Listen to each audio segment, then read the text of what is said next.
Hello and welcome back to Safety for Cruisers. It's been a while. Appreciate anyone who's still tuned in, and if this is your first time, welcome. My name is Eitan. Since I left off with the last video, have since got the boat all the way to Fiji, where it's been hanging out and enjoying this lovely spot. This video is going to be covering some of the upgrades and some of the changes that I have done to the boat since the initial video. I think one of the first ones that we uploaded, where it was just kind of a general walk around orientation. This is, of course, Safety for Cruisers, so this is going to be safety oriented. Not going to go into all the other fun little things I did to the boat. To start off with, the big one is we have Starlink now.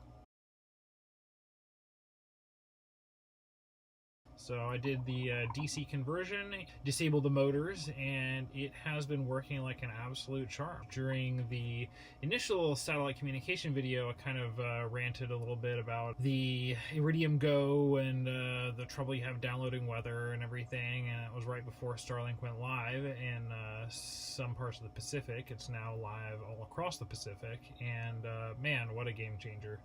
I was paying $150 a month for the Iridium Unlimited, and now with the Fiji address, I'm paying about $78 a month for, essentially unlimited internet. That's not with the mobile data toggled on, but I haven't needed it so far, just hanging out here. And to be able to go from taking 45 minutes to download a crappy little GRIB file with, very low resolution, 50K maybe, on the Iridium Go, to now being able to get high definition GRIBs, being able to use normal sites, not having to go through some proprietary ridiculous setup, has just been an absolute game changer. And I really can't describe the quality of life boost that it feels like, not having to sit and babysit the silly little sat phone, being able to use WhatsApp, just the ability to download sat images, to look up information on the fly. Really it reduces the amount of preparation and kind of the level of skill I think that's required to cruise in remote areas, but it's undeniably made cruising a much safer activity. And there are already stories about even things like rescues where boats that would otherwise not have been in contact, wouldn't have known each other, are now live streaming things to YouTube, and there's a whole expanded community now that's able to stay in touch and stay more closely linked, which is a huge safety boost, which is fantastic. It is, however, not a guaranteed, frontline GMDSS safety item, so of course it doesn't necessarily substitute everything that we talked about in the last video, but everyone has a kind of way of integrating into their own boat. And what I chose to do is, not only did I get Starlink, but I also got a InReach Mini with a dive case. So now not only can I use that going diving and everything, but it's $15 a month for the cheapest plan. I don't need tracking or anything like that. What I did is I sent a document to my shore support that details out the instructions for activating my Iridium Go with a new SIM card if for some reason Starlink were to crash or to go down, whatever it is. InReach uses a completely separate network. I could send a text message to them that says, hey, Starlink's down, I needed to activate my Iridium, and then we're back to banging our heads against that brick, just like the good old days. So that's how I chose to do my my backup plan. Hopefully one day Iridium will come up with a plan that will allow you to maybe pay $10-15 a month and keep the SIM active, but right now the cheapest plan is still $65, and they're losing ungodly amounts of business because they haven't really kept up with the times. Moving on from Starlink, I got a Cat 1 case for my ePerb.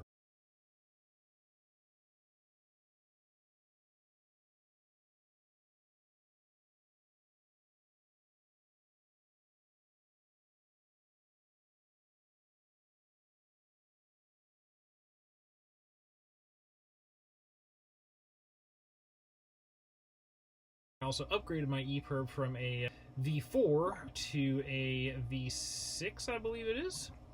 What that does is that gives a couple of added features to the ePerb. The first one being that it integrates AIS. So now, not only does the ePerb kind of do that long distance SAR that we talked about in the first video, where we covered ePerbs, but also if there's any boat with an AIS receiver on board and you activate this ePerb, it's going to broadcast to your immediate vicinity. So it adds a layer of functionality that improves your odds of being rescued by another cruiser or another vessel that wasn't necessarily dispatched by the search and rescue agency.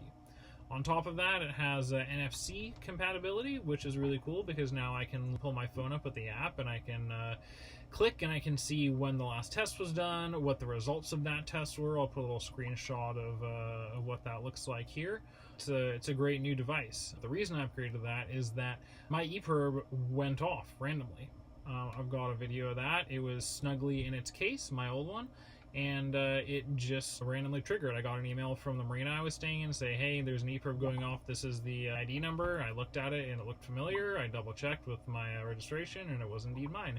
So I had to run across town, get back to the marina, and I confirmed that it was in the case. The safety cover was still over, so the button hadn't been accidentally pressed or something. It was a fault, whatever it was. I couldn't power it down. I had to actually remove the battery. So interesting learning experience for me. I got a new EPIRB from ACR, which was nice. Moving on to the next item, got a SART.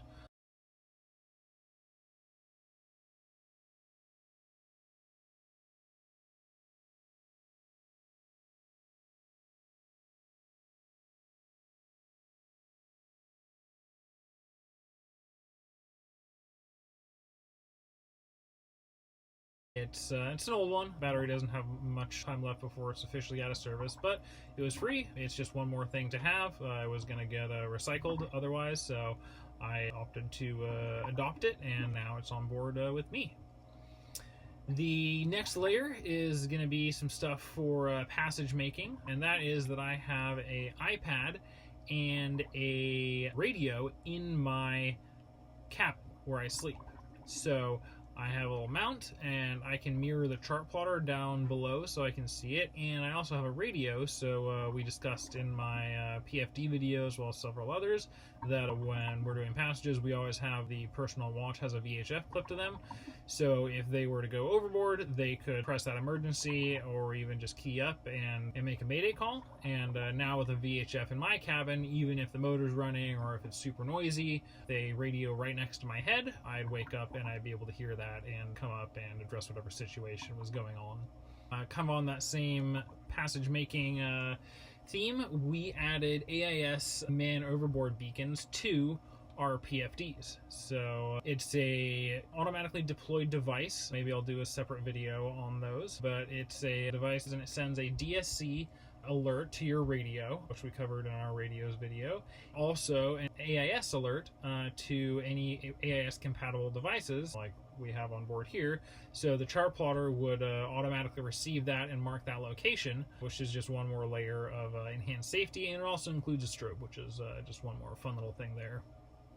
Changing tracks, I added 4 indicator lights onto the, I guess we'd call it kind of the broader instrument panel in the cockpit.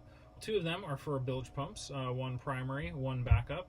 Second is for alternator overheat, and the 4th is for the main engine through hull. So if you've been working on boats for any kind of length of time, you may or probably have burned up an impeller or two because you forgot to open your through hull when you went to turn your engine back on after servicing an impeller or working on whatever, raw water pump. So I actually installed a indicator that will light up with a red light when the through hull is closed. So just one more kind of visual indicator to remind you to make sure that through hull's open. And the impeller is a critical item to the engine, so just one more kind of added layer of safety there.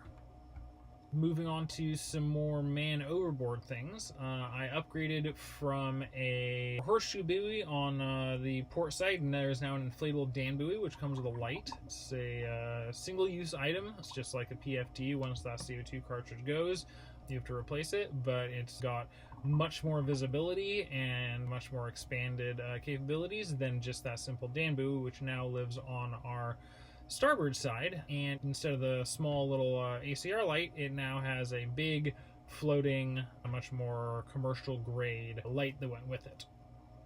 Last but not least, we added a man overboard ladder.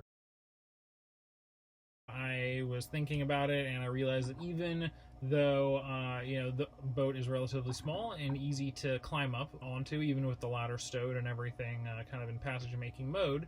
If there was somebody that was either A, less physically strong, or B, if you get injured when you go overboard, realize it would be much more advantageous to have a ladder that would be all the way in the water and would be easy to get on board. So I went ahead and added one of those. Hopefully won't have to use it, but if we do, now it's there. That wraps up my updates for safety here. If there's anything that you all want to see, please feel free to send me a comment, send me a message, out however you want. Honestly, I'm running pretty low on ideas, so if there's a topic that you want to see addressed or anything that you want to put in a video form, definitely give me a shout. Love to hear what you're interested in. Thanks for tuning in.